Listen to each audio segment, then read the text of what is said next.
तो अपन अभी चलते हैं कंजेशन अवॉइडेंस के ऊपर।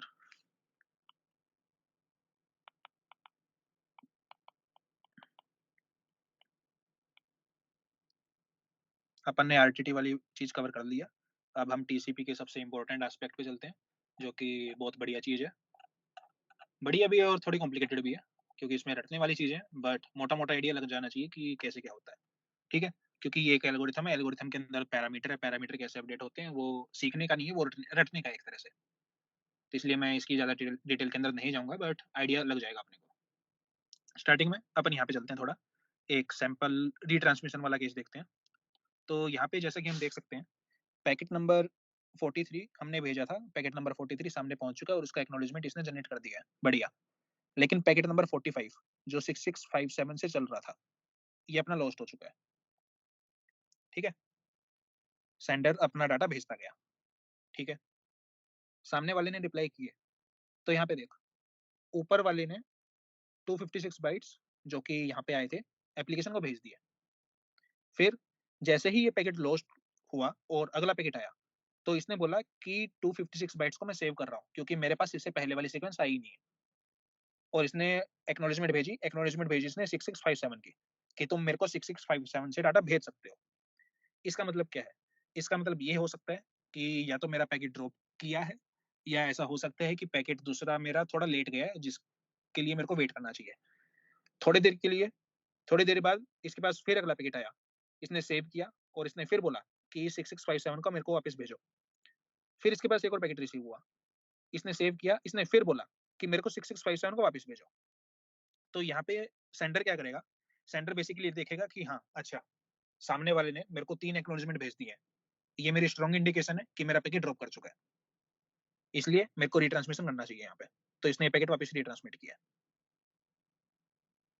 सिमिलरली अब ये देख, इसने इंडिकेशन की वजह से किया या टाइम आउट की वजह से किया?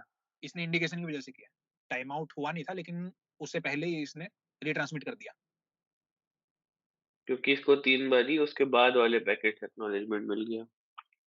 हाँ, इसको 3 बार डुप्लीकेट एक्नॉलेजमेंट मिले हैं, तो इसको लगा कि this is a strong indication कि मेरा पैकेट जा चुका है, टाइम आउट जितना करने की मेरे को जरूरत ही नहीं है। तो इसने पैकेट यहाँ से ठीक है, ठीक। रिट्रांसमिशन चालू कर दिया। ठीक है, यहाँ पे देख, डाटा पीछे से आए जा रहा था, आए जा रहा था, ये बफर में स्टोर करे जा रहा है, ये बार बार भेज रहा है इसको कि 6657 वापस भेजते जाओ मेरे को। तो यहाँ पे इसने पैकेट भेजा और फिर थोड़े टाइम के बाद इसने वापस पैकेट भेजने चालू कर दिए। इसको लगा कि ये देख, इसने पैकेट यहाँ पे 89691 तक वापस यहाँ तक भेजा था, इसने रिट्रांसमिशन किया और जहाँ पे खत्म किया था वहीं से पैकेट भेजना इसने चालू कर दिया, क्योंकि इसको इसके हिसाब से सारा डाटा जा चुका है, सिर्फ ये जो पिछले वाला रिट्रांसमिशन था सिर्फ वो ड्रॉप हुआ है। तो ये आगे पैकेट भेजता जाएगा।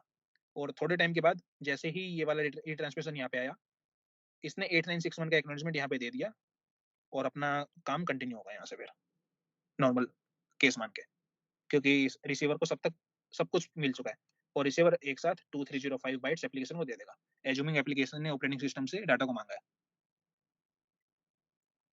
ठीक, ठीक। ठीक है, तो यहाँ पे बट चलते हैं अब। हुआ ये कि वो इंडिकेशन कितनी बार में मिलेगा? मतलब अभी उसको 3 बारी डुप्लीकेट एक्नॉलेजमेंट मिल गया, तो क्या हाँ, हम ये माने कि हर बारी 3 बारी मिलेगा तो वो वापस भेज देगा? हाँ हमेशा होगा 3 बार 5 एक। बारी में भेजेगा, 10 बारी में भेजेगा?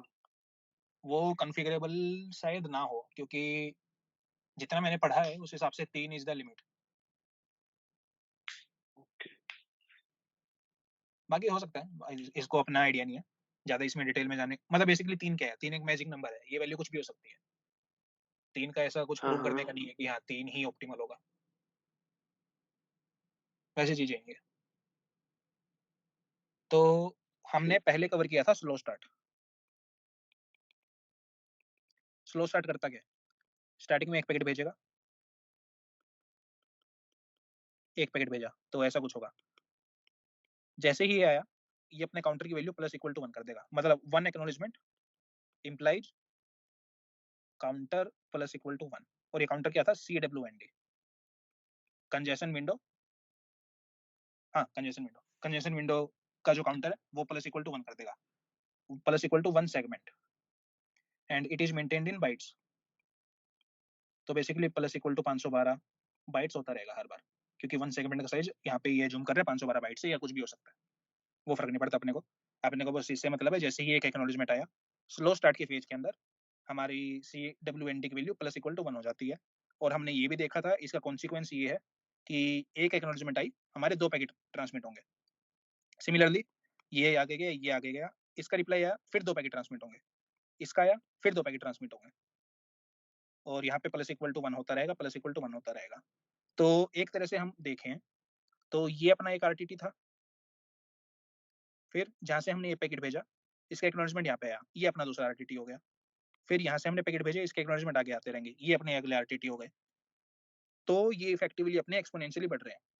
1 से 2 हुआ, फिर 4 हुआ, फिर 8 हुआ अगले आरटीटी तक। ऐसा एक अपना एक्सपोनेंशियली बढ़ता रहेगा। This is the slow start. Slow start क्यों है? हम अभी मेजर कर रहे हैं कि हाँ, क्या मैं और ज़्यादा आगे और ज़्यादा रफ्तार से पैकेट भेज सकता हूँ? भेज सकता हूँ? बढ़िया, भेजो। क्या मैं और ज़्यादा रफ्तार से पैकेट भेज सकता हूँ? जब तक मेरे पास रिट्रांसमिशन ना आ जाए। और रिट्रांसमिशन होने होने के हमारे पास 2 रीज़न है। या तो अपना टाइम आउट हुआ है,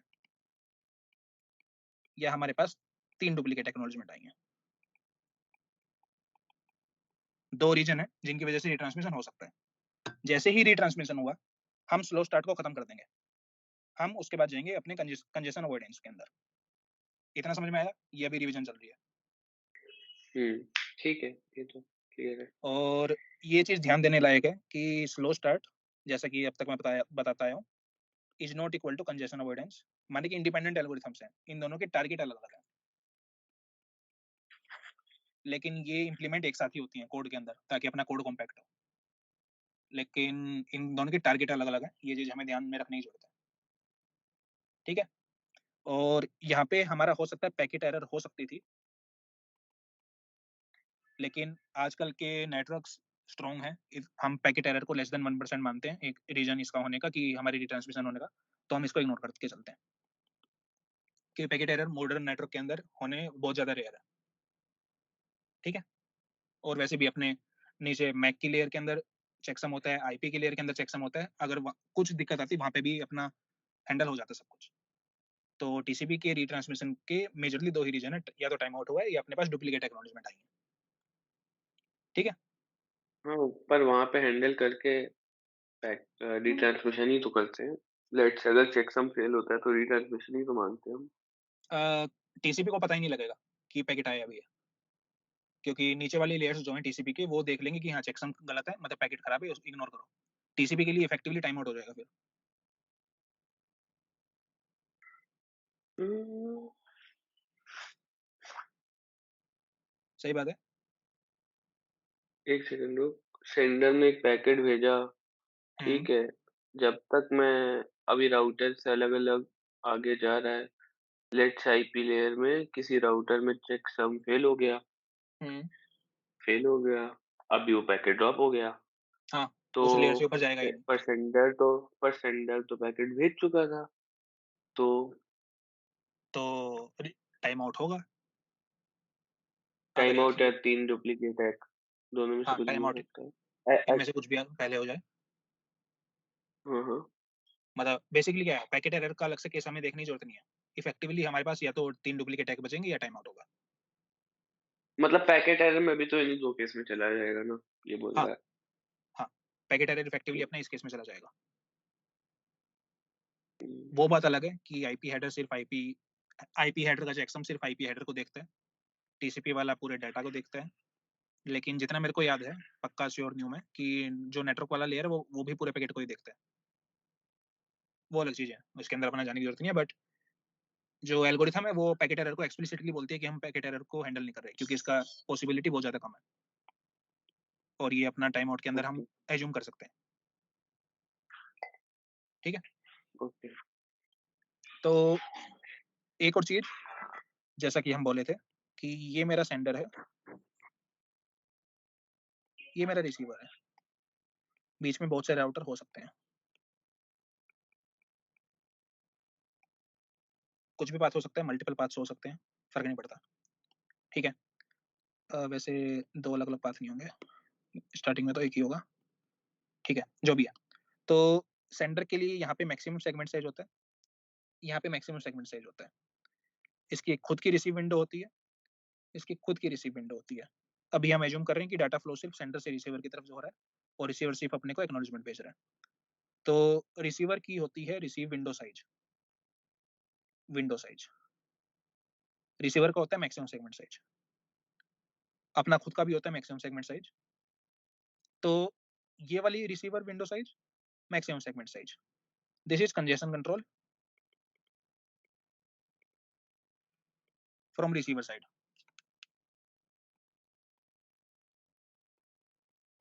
लेकिन जो हमारी स्लो स्टार्ट है, कंजेशन अवॉइडेंस है, this is congestion control from sender side.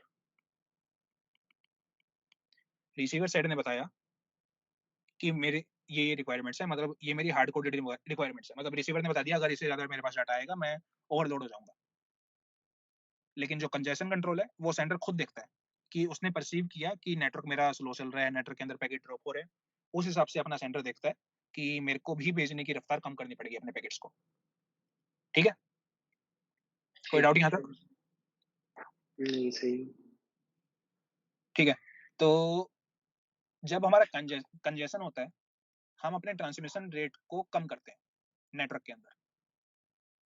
लेकिन एक बार अपनी स्टेबिलिटी आ गई, हम स्लो स्टार्ट को फिर वापस चालू करते हैं। फिर हम देखते हैं कि हाँ, नेटवर्क अभी हमारा स्टेबल हो सकता है, क्या हम थोड़ा-सा और बढ़ा सकते हैं। फिर अगर पैकेट ड्रॉप हुए, फिर कंजेशन अवॉइडेंस आएगी, फिर नेटवर्क में स्टेबिलिटी आएगी, फिर हम स्लो स्टार्ट चलाएँगे एंड सो ऑन। ऐसा हमारा चलता रहेगा। ठीक है? आगे चलते हैं। ठीक। और जो हमारा पैकेट होगा, पैकेट साइज़ हमेशा मेरा लेस देन होगा मिनिमम ऑफ सीडब्ल्यूएनडी, कंजेशन विंडो का साइज़, और रिसीवर साइड की वजह से जो जो था। मैक्सिमम सेगमेंट साइज़ और रिसीवर साइड वाला जो भी था, इन दोनों का मिनिमम हमारे यहाँ पे होगा। ठीक है? तो अब हम ठीक। आते हैं एल्गोरिथम की डिटेल्स में, कि एल्गोरिथम काम कैसे करती है। एल्गोरिथम हमारे 2 वेरिएबल मेंटेन करके चलती है। सीडब्ल्यूएनडी, एक एसएस थ्रेशोल्ड।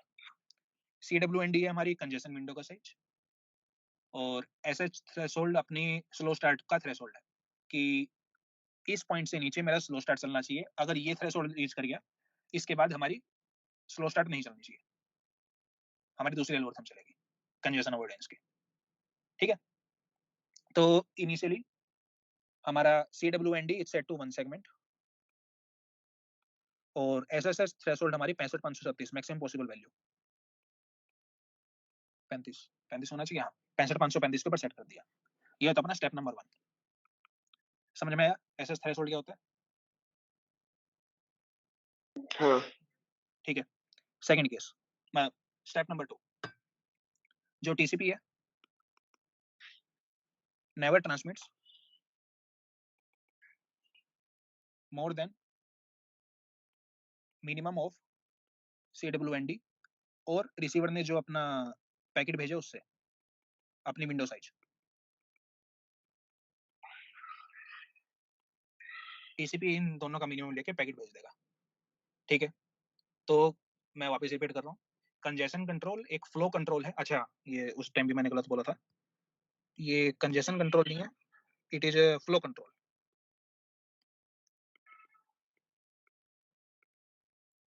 तो congestion avoidance is the flow control imposed by the sender, जबकि जो एडवर्टाइज विंडो है, वो है flow control imposed by the receiver. ठीक है? आगे चलते हैं। Step number 3, when congestion occurs, जब अपना कंजेशन आ गया, किसकी वजह से? रिट्रांसमिशन आया, और रिट्रांसमिशन किस वजह से होता है? या तो हमारी डुप्लीकेट एक्नॉलेजमेंट आई, या हमारा टाइम आउट हुआ। दोनों में से कुछ भी हो सकता है। तो एसएच थ्रेशोल्ड हमारा सेट हो जाता है करंट विंडो साइज के डिवाइड बाय 2। डिवाइड बाय 2 होने का रीजन क्या है? क्योंकि स्लो स्टार्ट के अंदर हुआ क्या था? हमारा मान लिया हम इस पॉइंट के ऊपर थे, सक्सेसफुल हमारे ट्रांसमिशन हो गए। फिर हमने दुगना साइज किया, दुगने साइज के ऊपर हमारा पैकेट ड्रॉप कर गया।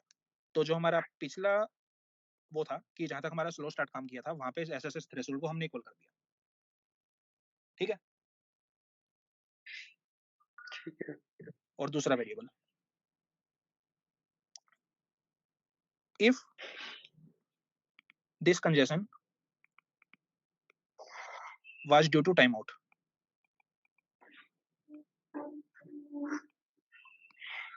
Then CWND is set to 1।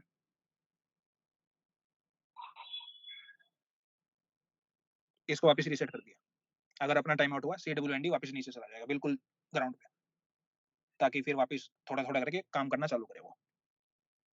ठीक है? ठीक है। तो इस एग्जांपल के अंदर मैं ये नहीं दिखा सकता क्योंकि ये हमारा डुप्लीकेट एक्नॉलेजमेंट की वजह से हुआ था। आगे चलते हैं। और SSH थ्रेशोल्ड की minimum value must be equal to 2।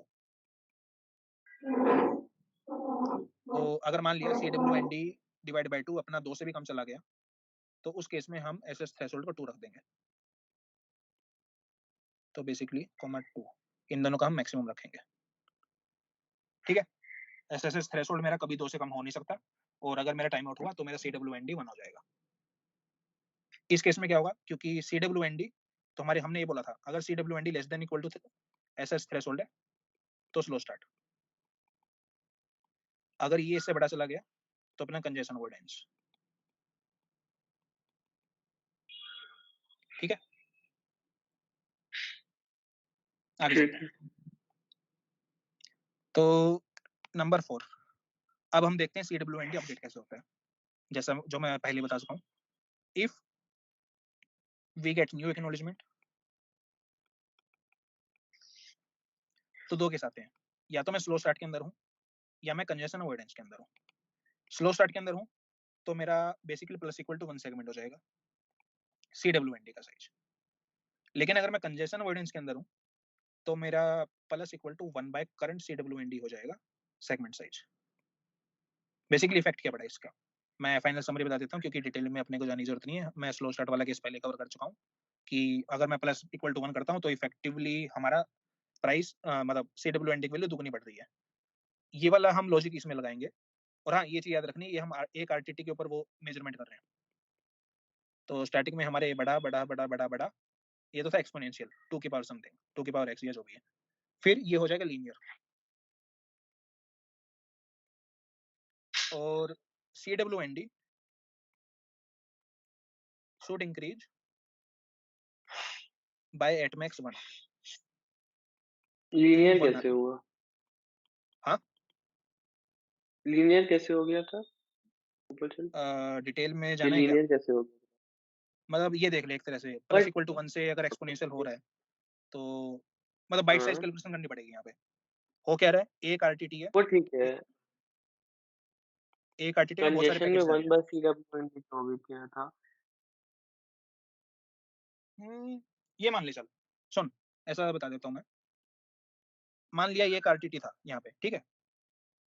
अब क्या किया, मैं कितने पैकेट भेज रहा हूँ, मेरे नंबर ऑफ पैकेट्स हैं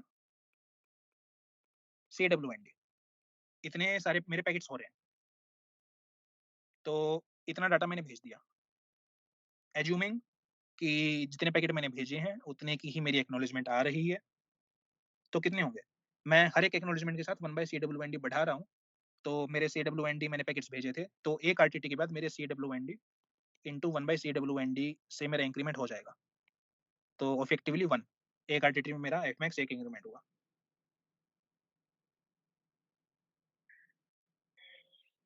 ठीक है? नहीं समझ आया मुझे। एक आरटीटी में एक से इंक्रीमेंट कैसे हुआ? एक आरटीटी में तो डबल हो रहा था ना पहले। हाँ, पहले एक RTT में डबल हो रहा था। अब हम बात करें कंजेशन अवॉइडेंस की, इस फेज की। जी, कंजेशन में plus equal to 1 by CWND क्या बढ़ रहा है? बढ़ क्या रहा है ये? ये CWND बढ़ रहा है। हाँ, CWND बढ़ रहा है। तो CWND की वैल्यू बढ़ाने से कंजेशन अवॉइडेंस कैसे हुआ? अच्छा, नहीं, CWND बढ़ा दिया प्लस पर CWND को 1 सेट कर दिया था हमने रिट्रांसमिशन होते ही। हाँ, पहले 1 सेट कर दिया था, अब क्योंकि ये सेगमेंट के अंदर कैलकुलेट होता है, तो 1 बाय CWND मतलब कुछ ना कुछ बाइट निकल के आएगी एक से ज़्यादा, उतने बाइट्स हम इसमें ऐड करते रहेंगे CWND के अंदर। ये एल्गोरिथम बोलती है। तो एक बात बता, जैसे ही मैंने CWND 1 कर दिया तो हुँ, पहला रिट्रांसमिशन होते ही उसके अगले आरटीटी में तो वापस से एक ही जगह है और क्या चीज़? एक हुआ ना वापस से 1। हमने CWND 1 सेट कर दिया, राइट? तो जैसे ही स्टार्टिंग में रिट्रांसमिशन हुआ, नहीं, रिट्रांसमिशन के टाइम भी CWND हमने 1 सेट कर दिया। ठीक है, ये मेरा यहाँ पे जैसे ही पैकेट ड्रॉप कर गया। रिट्रांसमिशन यहाँ पे हमने बोल दिया कि CWND इक्वल टू 1 और मान लिया यहाँ पे इससे जस्ट पहले CWND की वैल्यू 16 थी। यहाँ पे अपना एसएस थ्रेशोल्ड 16 अपना थी, 8 हो गई, एसएस डन, थ्रेशोल्ड। हाँ, डन। अभी तो उसकी CWND अब हाँ, वापस से अगले आरटीटी में एक ही सेगमेंट ट्रांसफर होगा ना? हाँ, यहाँ पे सिर्फ एक ही सेगमेंट तो ट्रांसफर हमारा होगा। पूरा ग्राफ वापस से बिल्कुल 1 पे आ गया। तो हर हाँ, हर रिट्रांसमिशन के बाद हमारा ग्राफ 1 पे आ जाएगा। हाँ, यहाँ पे स्लो स्टार्ट की वजह से हुआ है। हाँ, सीक्वेंशियल सही बात है। Graph sir. हर रिट्रांसमिशन के लिए हाँ, बिल्कुल स्टार्टिंग में आ जाएगा। तो हर बारी हम स्टार्टिंग से ही सेट कर रहे हैं यार। नहीं, मतलब 2 डिफरेंट स्टार्टिंग से बताए ही ना, काम करना शुरू कर रहे हैं। बट एक एसएस थ्रेशोल्ड हमारा एक्यूरेट होता जा रहा है बस दूसरा हर रीजन भी तो है, रिट्रांसमिशन पे। 3 डुप्लीकेट एक्नॉलेजमेंट का, वो भी तो देख। उस केस में क्या होता है? अभी तूने टाइम आउट वाला केस बताया है। हाँ, और वो वाला बता भी दिया ना, देख।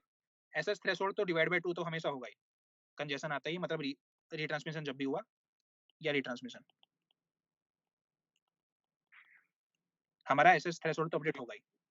लेकिन अगर टाइम आउट हुआ, हाँ, सिर्फ उसी केस में CWND की वैल्यू 1 सेट होगी। अच्छा। और अगर टाइम अब आउट नहीं हुआ? तो CWND वैसे का वैसा ही रहेगा। नहीं, वैसे का नहीं, वैसे नहीं रहेगा, 3 इसके न्यू अंदर ऐड आ गए तो 3 न्यू CWND ऐड मेरा आ वैसे का गए वैसे तो रहेगा। वैसे ही रहेगा, ओके। हाँ, CWND अपडेट नहीं होगा। अरे तो मतलब पर हम इवेंचुअली देख, तू CWND से बढ़ा ही रहा है हुँ, हमेशा। हाँ, CWND हम कभी कम नहीं कर रहे हैं। बस एक बारी टाइम आउट के टाइम पर रीसेट कर रहे हैं। ठीक है हाँ, ना? उसको वापस 0 भेज देंगे, और हाँ। उसके अलावा हमेशा बढ़ता है CWND, राइट? हाँ जी, कुछ भी हो, सही बात। पैकेट हमारा सक्सेसफुली चला गया या 3 बारी हैक आ गया, रिट्रांसमिट करना पड़ा, any how any which case CWND हमेशा बढ़ रहा है। तो हम हाँ, डेस्टिन्ड हैं कि हम कभी ना कभी CWND की वैल्यू इतनी ज़्यादा होगी कि टाइम आउट आएगा ही। आएगा, हमें ये गारंटी है, राइट? ये गारंटी है। तब और हम वैसे भी CWND वापस से 1 कर देंगे।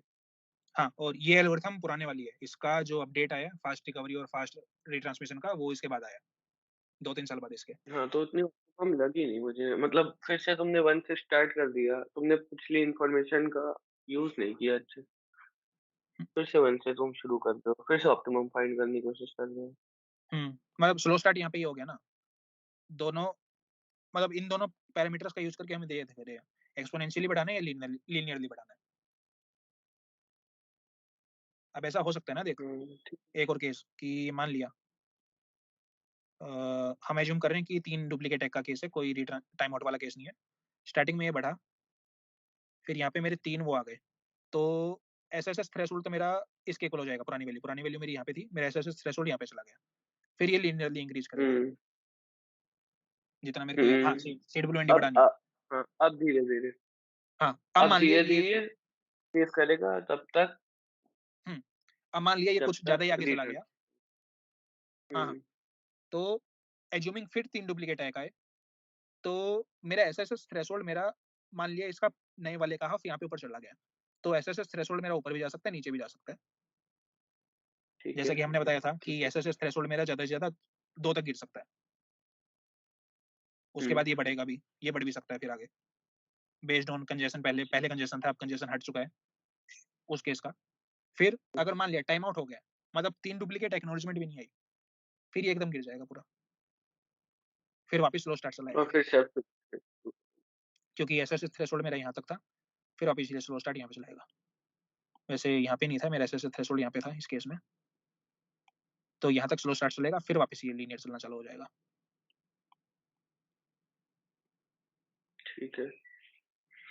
मतलब टाइम आउट होना ज़्यादा बड़ी बात हो गई, हाँ, टाइम आउट होना ज़्यादा बड़ी बात ऐसा है। मुझे लगा। एल्गोरिथम हाँ, कम ही होता होगा टाइम आउट का। टाइम आउट हो गया तो भाई कुछ बड़ी दिक्कत है, तुम वापस से शुरू करो काम। हुँ, फिर से लिमिट देखिए। क्योंकि हम ऐसा मैं बेसिकली कुछ बल्क डेटा ट्रांसफर में खेल रहे हैं। बल्क डेटा ट्रांसफर का मतलब हम पहले ही बहुत सारे पैकेट लाइन में लगे हुए हैं। यहाँ पे देखना, डायग्राम में हमने देखा था, कितने बार रिट्रांसमिशन आया है इसका। हम नॉर्मल डाटा भेजे जा रहे थे, कितनी बार आए हैं? 1 2 3 4 5 6 7 7 बार रिट्रांसमिशन आया और ये 8वां बार। हुँ, मतलब लाइन में लगी हुई हैं चीज़ें। हमारा पैकेट हुँ। फ्लो में जा रहा है, हमें फ्लो और उसके तोड़ना है। बावजूद टाइम आउट हो जाए, तो बड़ी बात हो गई। हाँ, वो बड़ी बात हो जाएगी क्योंकि रिसीवर की तरफ से कुछ डाटा आ ही नहीं रहा है हमारे पास। ऐसा ठीक, अगर ठीक। दिमाग में रखें हम डायग्राम कि हमने देख डाटा भेज दिया, भेज दिया, भेज दिया, हम भेजे जा रहे हैं। डुप्लीकेट एक्नॉलेजमेंट भी बहुत टाइम के बाद आएगी, मतलब बहुत ज़्यादा टाइम नहीं है, लेकिन उसके बीच में हमने बहुत ज़्यादा पैकेट भेजे रखे हैं, बल्क के अंदर। हुँ, अब अगर हुँ, उनकी भी एक्नॉलेजमेंट नहीं आई, इसका मतलब तो नेटवर्क के अंदर ही कुछ ज़्यादा खराबी हो गई। हुँ। उसको थोड़ा इंस्टेड ऑफ स्टेबल होने देते हैं, वापस से बिल्कुल शुरू से शुरू करते हाँ, फिर वो बोलेगा कि हाँ, मेरा नेटवर्क के अंदर कुछ ज़्यादा ही गड़बड़ हो गई, मैं नीचे से चलता हूँ। एज्यूमिंग मेरे ट्रांसमिशन हो रही है, समझाने के लिए कि मेरी पहले ट्रांसमिशन हो रही है, अगर पैकेट ड्रॉप भी हुआ है तो मेरे पास डुप्लीकेट एक्नॉलेजमेंट आने की प्रोबेबिलिटी बहुत ज़्यादा है, इंस्टेड ऑफ कि मेरा कोई पैकेट का रिप्लाई ही ना आए। हैं।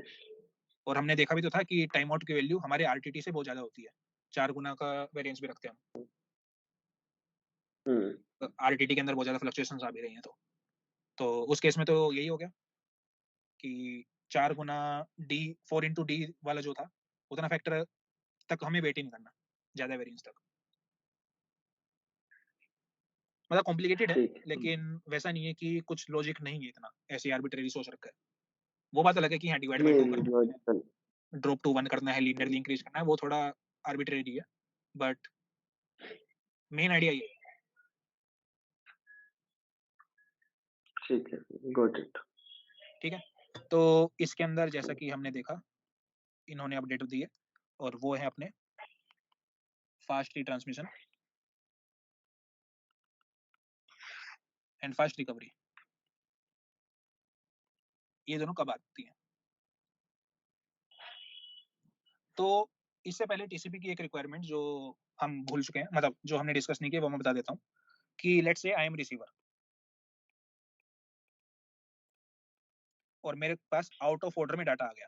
हो सकता है पहला डाटा यहाँ पे आना था, दूसरा डाटा ऐसे चला गया, तीसरा डाटा ऐसे आ गया, और ऐसा हो सकता है कि मेरा पहला डाटा ये आया, दूसरा डाटा मेरा ड्रॉप कर गया और मेरे पास तीसरा डाटा आ गया। दोनों केस में मेरे pass out of order data है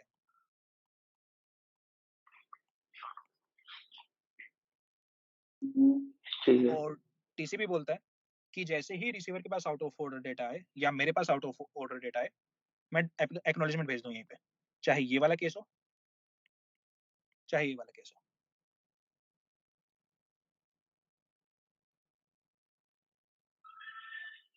ठीक है। मतलब वेट है? नहीं करना है अब, तुरंत हाँ, एक्नॉलेजमेंट दो तो। तुरंत एक्नॉलेजमेंट भेज देनी है। ओके, मैं थोड़ा सा गलत बता दिया। तो स्टार्टिंग में क्या था, स्टार्टिंग वाली जो एल्गोरिथम थी वो सिर्फ टाइमर तक का वेट करती थी, स्टार्टिंग वाली जो थी। लेकिन जो ये 3 एक्नॉलेजमेंट वाली है कंडीशन, इस केस को बोलते हैं फास्ट रिट्रांसमिशन।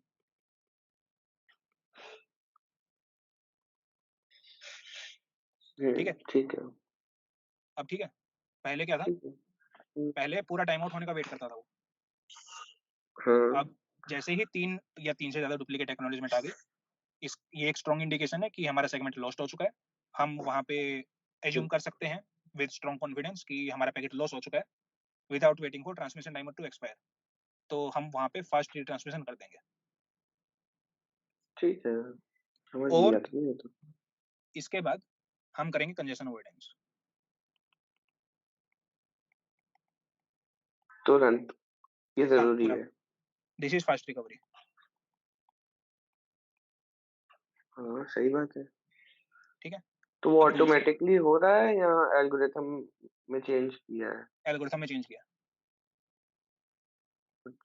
एल्गोरिथम में चेंज क्या किया for the case of 3 acknowledgement, क्योंकि जैसा हमने ऊपर रूल्स लिखे थे, मैंने ध्यान नहीं दिया, इन रूल्स के अंदर कहीं पे लिखा नहीं है कि अगर मेरे 3 एक्नॉलेजमेंट आए तो क्या होगा।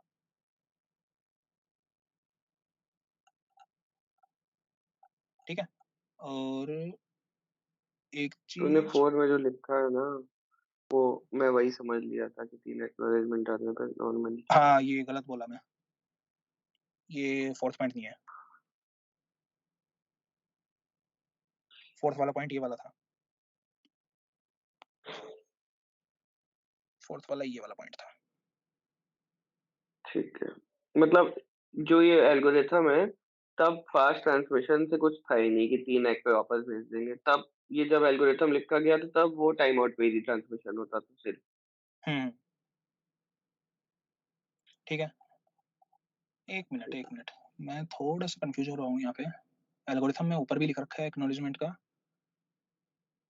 हो। ठीक है, जो भी है। तो अपन ने क्या बोला, SSH थ्रेशोल्ड को 1/2 ऑफ मिनिमम ऑफ CWND और रिसीवर विंडो साइज या 2, इन दोनों का मैक्सिमम सेट कर देंगे जैसे ही हमारे 3 डुप्लीकेट एक्नॉलेजमेंट आई पीछे वाले के अंदर। ठीक है, और उसके बाद रीट्रांसमिट। और फास्ट रिकवरी क्या बोलती है, CWND को सेट कर दो 3+ SSH थ्रेशोल्ड।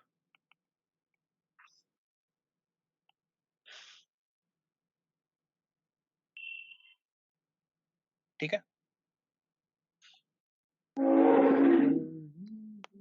नंबर 2, जैसे ही अगला डुप्लीकेट एक्नॉलेजमेंट आए, set CWND plus equal to 1।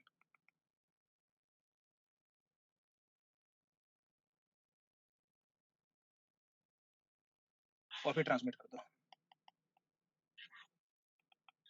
एक बारी वन फिर से बताएगा?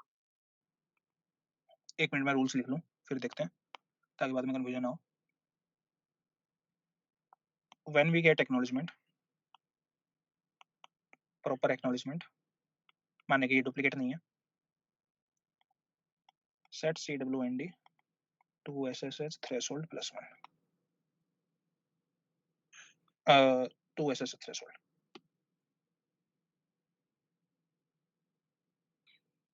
Now we are in congestion avoidance.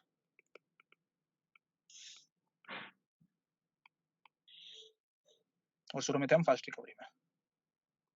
हाँ बता। समझा दे पूरा फिर से। तो ऐसा सीन है, मैं वाला है। स्लो स्टार्ट था स्टार्टिंग में। ठीक है, ठीक। या तो मैं स्लो स्टार्ट कर रहा हूँ, फिर मैं फास्ट रिट्रांसमिशन करूंगा, या मैं फास्ट रिकवरी के अंदर हूँ, या मैं कंजेशन अवॉइडेंस के अंदर हूँ। स्टार्टिंग मेरी यहाँ से होगी ठीक। ठीक। Based on time out, based on duplicate acknowledgement. मैं या तो फास्ट रिट्रांसमिशन में जाऊंगा या मैं कंजेशन अवॉइडेंस में जाऊंगा। ठीक है, और टाइम आउट, टाइम आउट से क्या होगा, हमारा SSH equal to 1/2 of CWND और CWND की वैल्यू 1, और क्योंकि इसकी मिनिमम वैल्यू ही तो 2 एक है, से तो मेरा इफेक्टिवली इन दोनों वेरिएबल्स की वजह से मैं कंजेशन अवॉइडेंस के अंदर चला गया। कंजेशन, हाँ, SS is always greater than CWND। हम्म, क्योंकि मेरा टाइम आउट हुआ, टाइम आउट से वेरिएबल अपडेट हुए, वेरिएबल अपडेट्स होने की वजह से मैं कंजेशन अवॉइडेंस में गया। सिर्फ टाइम आउट होने की वजह से नहीं गया मैं, वेरिएबल अपडेट होने की वजह से कंजेशन अवॉइडेंस में गया मैं। ठीक। डुप्लीकेट एक्नॉलेजमेंट आया, उस केस में क्या हुआ, डुप्लीकेट एक्नॉलेजमेंट आते ही इसने बोला कि SSH इक्वल टू हाफ जो कि था, और मिनिमम मतलब मैक्सिमम मिनिमम वैल्यू उसकी 2 होनी चाहिए, और CWND को हमने छेड़ा नहीं है, जितना मेरे को याद है। हाँ, CWND को हमने रखा है SSH थ्रेशोल्ड प्लस 1 प्लस 3। ये मैं फास्ट रिट्रांसमिशन के लिए कर रहा हूँ। बेस्ड ऑन दीज इन्होंने बोला कि टेम्परेरीली मैं भी फास्ट रिट्रांसमिशन मोड में हूँ, कि मेरे को फटाफट रिट्रांसमिशन करना है। इसने पैकेट भेजा, अब ये जाएगा फास्ट रिकवरी के अंदर, क्योंकि ये है मेरी स्टेबल फेज, ये है मेरी आउट ऑफ ऑर्डर फेज, मतलब एक तरह से मैं स्पेशल केस है ये। फिर फास्ट रिकवरी क्या करेगी, मेरे पास एक्नॉलेजमेंट आ रही है, मैं अपनी विंडो का साइज बढ़ाता रहूंगा, पैकेट भेजता रहूंगा, ऐसा कुछ था। हाँ, मतलब CWND ये बढ़ाता रहूंगा। जैसे ही मेरे पास ओरिजिनल एक्नॉलेजमेंट आ गई, फिर मैं करूंगा SSH थ्रेशोल्ड को मैं छेड़ूंगा नहीं, मैं बोलूंगा CWND equal to SSH threshold. Effectively मैं चला जाऊंगा कंजेशन अवॉइडेंस के अंदर। एक बारी फिर वाला फिर से बता दो प्लीज। फास्ट ट्रांसमिशन से फास्ट रिकवरी। फास्ट ट्रांसमिशन का मतलब है 3 एक्नॉलेजमेंट आए, मैं पैकेट भेज दूंगा। ठीक है। ठीक है। उसके बाद क्या होगा, मैं अपने CWND और SSH की वैल्यू ऐसे सेट कर दूंगा, मतलब मैं डायरेक्टली फास्ट रिकवरी के अंदर चला जाऊंगा। फास्ट रिट्रांसमिशन सिर्फ एक ही बार होगा, फिर मैं चला जाऊंगा फास्ट ठीक। रिकवरी मोड में। फास्ट रिकवरी मोड के अंदर जैसे जैसे मेरे डुप्लीकेट एक्नॉलेजमेंट आते रहेंगे, मैं अपने CWND की वैल्यू +=1 करता रहूंगा।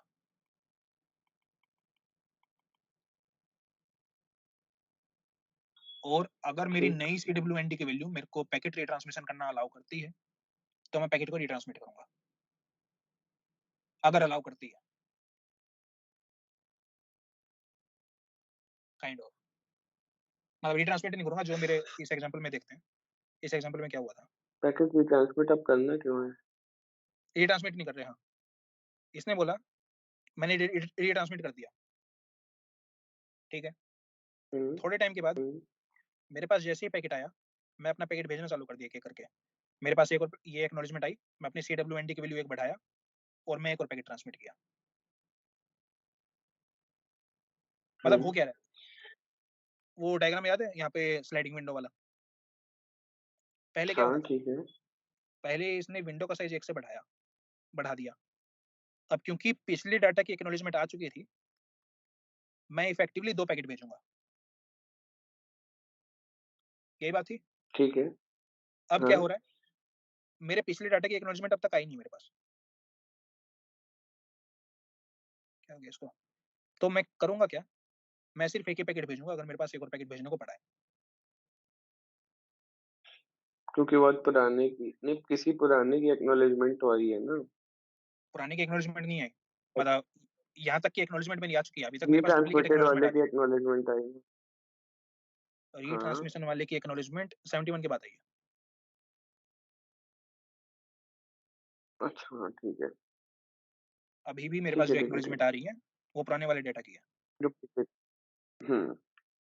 स्लो स्टार्ट के अंदर था ठीक है। कि मेरे पास एक्नॉलेजमेंट आ गई, मतलब मेरे पास एक पैकेट और भेज सकता हूँ मैं, लेकिन क्योंकि CWND हाँ। मैं +=1 और कर रहा था, तो मैं एक की बजाय 2 पैकेट भेजूंगा। हाँ तो दो। सही बात हाँ, है। अभी एक ही यहाँ भेज पे क्या हो रहा सकता है, था। यहाँ पे मैं सिर्फ एक ही पैकेट भेज रहा हूँ। ठीक है। फिर टाइम आउट वगैरह होंगे, उस केस का मेरे को आइडिया नहीं है, लेकिन मोटा मोटा आइडिया ये है कि कैसे काम करता है। तो जब तक हमें वो क्या रीट्रांसमिट वाले की एक्नॉलेजमेंट आएगी, उसके तब तक बाद मैं फास्ट रिकवरी में हूँ। बाकियों की एक्नॉलेज तब तक फास्ट रिकवरी में हो, जिसमें हम एक्सपोनेंशियली ग्रो नहीं करते हैं। हम सिर्फ एक एक करके पैकेट भेजते हैं हाँ, एक पैकेट साथ। मतलब, अब हाँ, हम एक एक करके भेज रहे हैं एक इफेक्टिवली तरीके स्लो से स्टार्ट। सी डब्ल्यू हाँ, एन डी। स्लो स्टार्ट के अंदर भी +=1 हो रहा था, इसको यहाँ हमने पे भी लीनियर कर +=1 हो दिया। रहा था। बट ये लीनियर वाला +1 है क्योंकि पुराना खाली नहीं हो रहा है, राइट? हाँ, जैसे ही रिट्रांसमिशन का आ जाएगा, हमारा रिकवरी हो जाएगा। वैसे ही अब हम उसमें अचानक से फिर हमने जो पुराने भी भेजे होंगे उसके भी एक्नॉलेजमेंट आएंगे, तो बहुत सारे खाली हो जाएंगे अचानक से। तो हाँ, हो फास्ट जाएंगे। रिकवरी के बाद फास्ट डिस्ट्रॉय भी हो जाएगा, हो सकता है। एक तरह से हाँ, ऐसा मुझे लगेगा। कंजेशन अवॉइडेंस के अंदर जाएंगे अपन। मतलब बेसिकली मेरी स्पीड मेंटेन हो जाएगी, काइंड ऑफ बोल सकते हैं, डायनेमिक होता है, बट ऐसा कुछ चलेगा। ठीक है गॉट इट। अपनी जो रीट्रांसमिशन की इक्वेशन बोलती है TCP की, वो ये बोलती है, TCP का throughput is equal to 1.2 into maximum segment size बटे में RTT into square root of P। MSS हम जानते हैं, मैक्सिमम सेगमेंट साइज, जो रिसीवर हमें देता है। RTT हम जानते हैं कि कैसे हम मेजर करते हैं, और P is the probability of retransmission.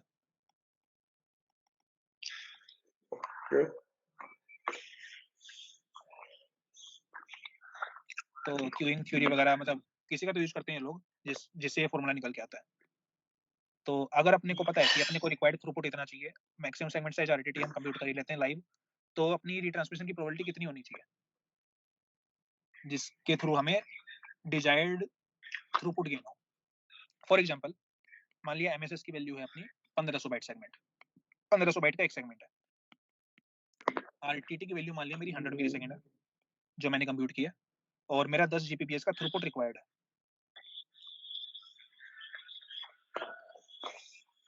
मैं इन तीनों को कंबाइन करता हूँ, तो मेरी probability of retransmission should be equal to 2 into 10 to the power minus 10।